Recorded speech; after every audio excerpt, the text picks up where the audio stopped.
আমাদের এই দস্তখতের শিক্ষা যতক্ষণ শেষ না হবে যারা দস্তখত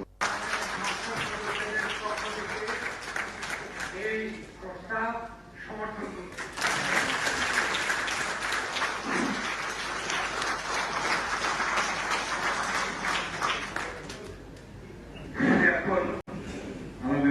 একটা ইনস্ট্রাকশন আছে, আমাদের এই দস্তখতের শিক্ষা যতক্ষণ শেষ না হবে যারা দস্তখত এই প্রস্তাব সমর্থন করছে।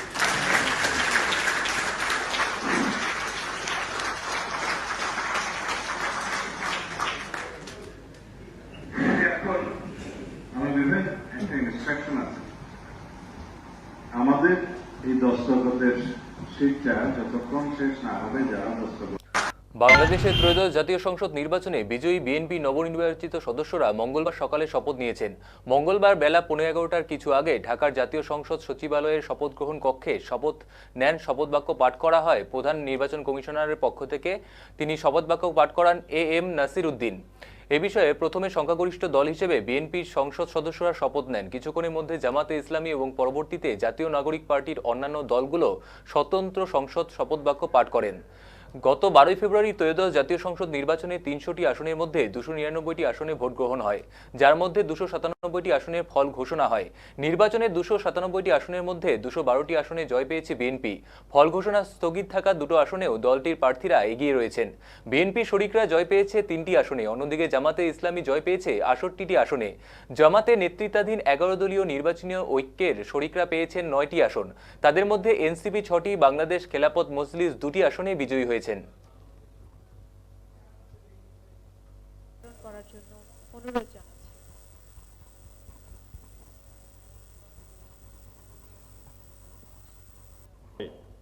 তখন জাতীয় সংবিধান সংস্কার পরিষদের সদস্যদের শপথ নেয়ার বিধান করা যাবে।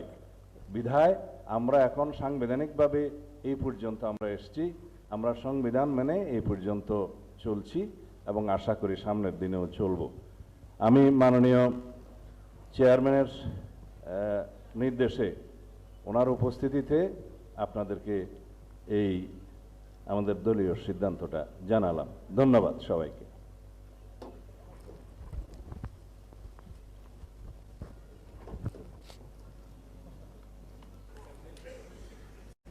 ইমাম মাওলানা কারি মোহাম্মদ সাইফুল্লাহ।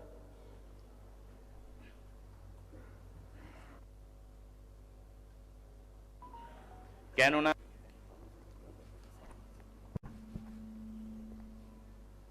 বিসমিল্লাহির রহমানির রহিম।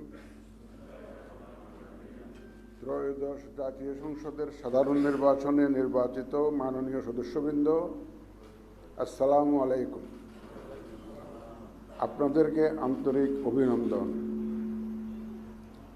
এখন আপনাদেরকে শপথ বাক্য পাঠ করানো হবে। আপনাদেরকে অনুগ্রহ করে দাঁড়িয়ে শপথ পাঠ করার জন্য অনুরোধ করছি। উল্লেখ্য যে আমি শব্দটি উচ্চারণের পর মাননীয় সংসদ সদস্যগণ ডট চিহ্নিত স্থানে নিজের নাম পাঠ করবেন। আমি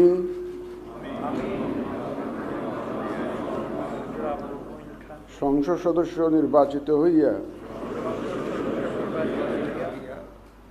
সশ্রদ্ধ চিত্তে শপথ বা দৃঢ়ভাবে ঘোষণা করিতেছি যে আমি যে কর্তব্যভার গ্রহণ করিতে যাইতেছি তাহা আইন অনুযায়ী ও বিশ্বস্ততার সহিত পালন করিব। আমি বাংলাদেশের প্রতি অকৃত্রিম বিশ্বাস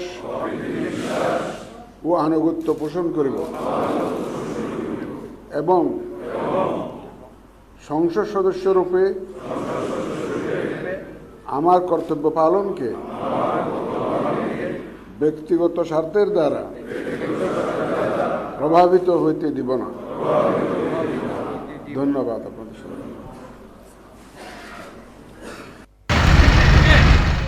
একটু ভিডিও করে নি স্যার।